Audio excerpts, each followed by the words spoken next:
നാട്ടികയിലെ അപകടത്തിൽ മരിച്ചവരുടെ ബന്ധുക്കൾ ഇവിടെയുണ്ട്, പാലക്കാട് ഗോവിന്ദാപുരത്ത്. എന്താണ്, നിങ്ങൾ അറിഞ്ഞോ? നിങ്ങളെ വിളിച്ചറിയിച്ചോ കാര്യങ്ങൾ?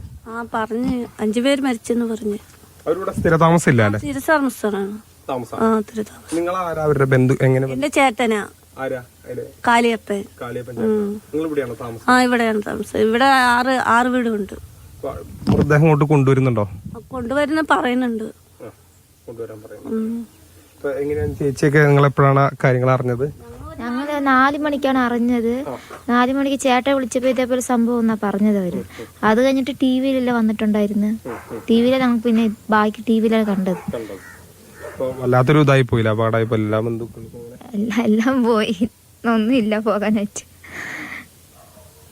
അവരിങ്ങോട്ട് കൊണ്ടുവരികയാണോ? അത് പറഞ്ഞിട്ടില്ല അവര് പറഞ്ഞിട്ടില്ല. മറ്റേ 7 മണി രാത്രി 7 മണി പോകാകുന്ന പറഞ്ഞ. അത് കഴിഞ്ഞിട്ട് ഒന്നും പറഞ്ഞിട്ടില്ല. പരിക്കേറ്റവരാരെങ്കിലും നിങ്ങളുടെ? പരിക്കേറ്റൊരു എന്റെ ചേട്ടന്, 1 ചേട്ടത്തിയമ്മ, 2 ചേട്ടത്തിയമ്മ, 1 ചേട്ടന്, പിന്നെ ഒരു മോന്. കുറെ നാളായി ഇവിടെ താമസം? ഇവിടെ 10-15 വർഷമായി ഇവിടെ നിന്നിട്ട്.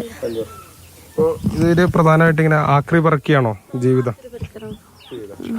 അപ്പൊ എങ്ങനെ ഇടയ്ക്ക് വരുമോ ഇങ്ങോട്ട് നാട്ടിലേക്ക്? ഇടയ്ക്ക് വരുമോ? 1 മാസം 2 മാസം എല്ലാം പോയിട്ട് തിരിച്ചു വരും വീട്ടിലേക്ക്. വരാനിരിക്കായിരുന്നു? അങ്ങനെയാണ്. അവർ നാട്ടിലേക്ക് ഇങ്ങനെ വരാനിരിക്കുന്നതിനിടയിലാണ് ഇങ്ങനെ ഒരു ദാരുണമായ അപകടം ഉണ്ടായത്. അതിലും ഇവരുടെ ബന്ധുക്കൾ 5 പേർ വിവരങ്ങൾ നൽകിയത്.